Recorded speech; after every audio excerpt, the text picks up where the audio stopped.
نبی پاک حضرت محمد صلی اللہ علیہ وسلم کی پوری زندگی انسانیت کے لیے رحمت، صبر اور اخلاق عظیمہ کا عملی نمونہ ہے۔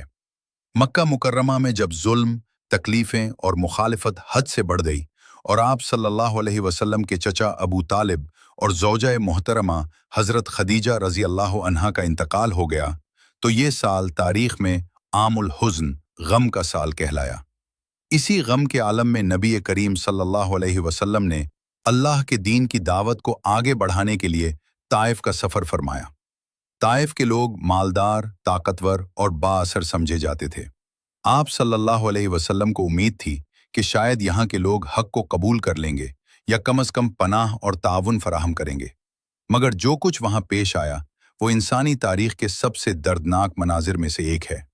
آپ صلی اللہ علیہ وسلم نے طائف کے سرداروں کو اسلام کی دعوت دی، مگر انہوں نے نہ صرف انکار کیا بلکہ بدتمیزی، مذاق اور گستاخی کی۔ پھر انہوں نے شہر کے اوباش لڑکوں اور غلاموں کو آپ صلی اللہ علیہ وسلم کے پیچھے لگا دیا۔ وہ لوگ پتھر برساتے رہے، یہاں تک کہ آپ صلی اللہ علیہ وسلم کے قدم مبارک لہو لہان ہو گئے، جوتے خون سے بھر گئے اور جسم مبارک زخموں سے چور ہو گیا۔ اس حالت میں آپ صلی اللہ علیہ وسلم طائف سے باہر ایک باغ میں پناہ لینے پر مجبور ہو گئے۔ بیٹھ کر آپ صلی اللہ علیہ وسلم نے اللہ تعالیٰ کے حضور وہ دعا مانگی جو قیامت تک صبر، عاجزی اور توکل کی سب سے عظیم مثال ہے۔ آپ صلی اللہ علیہ وسلم نے فرمایا، اے اللہ، میں اپنی کمزوری، اپنی بے بسی اور لوگوں کے سامنے اپنی بے قدری کی شکایت تجھ سے کرتا ہوں۔ اسی وقت اللہ تعالیٰ نے فرشتے بھیجے۔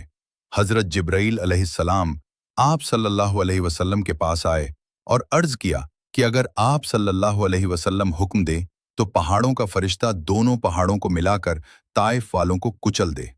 یہ وہ لمحہ تھا جب بدلہ لینا انسانی فطرت کے عین مطابق تھا، مگر نبی رحمت صلی اللہ علیہ وسلم نے فرمایا، نہیں، میں امید رکھتا ہوں کہ ان کی نسل سے ایسے لوگ پیدا ہوں گے جو ایک اللہ کی عبادت کریں گے۔ یہ الفاظ صرف الفاظ نہیں تھے، یہ انسانیت کے لیے رحمت کا اعلان تھا۔ بعد میں وہی طائف، وہی شہر اسلام کے نور سے منور ہوا۔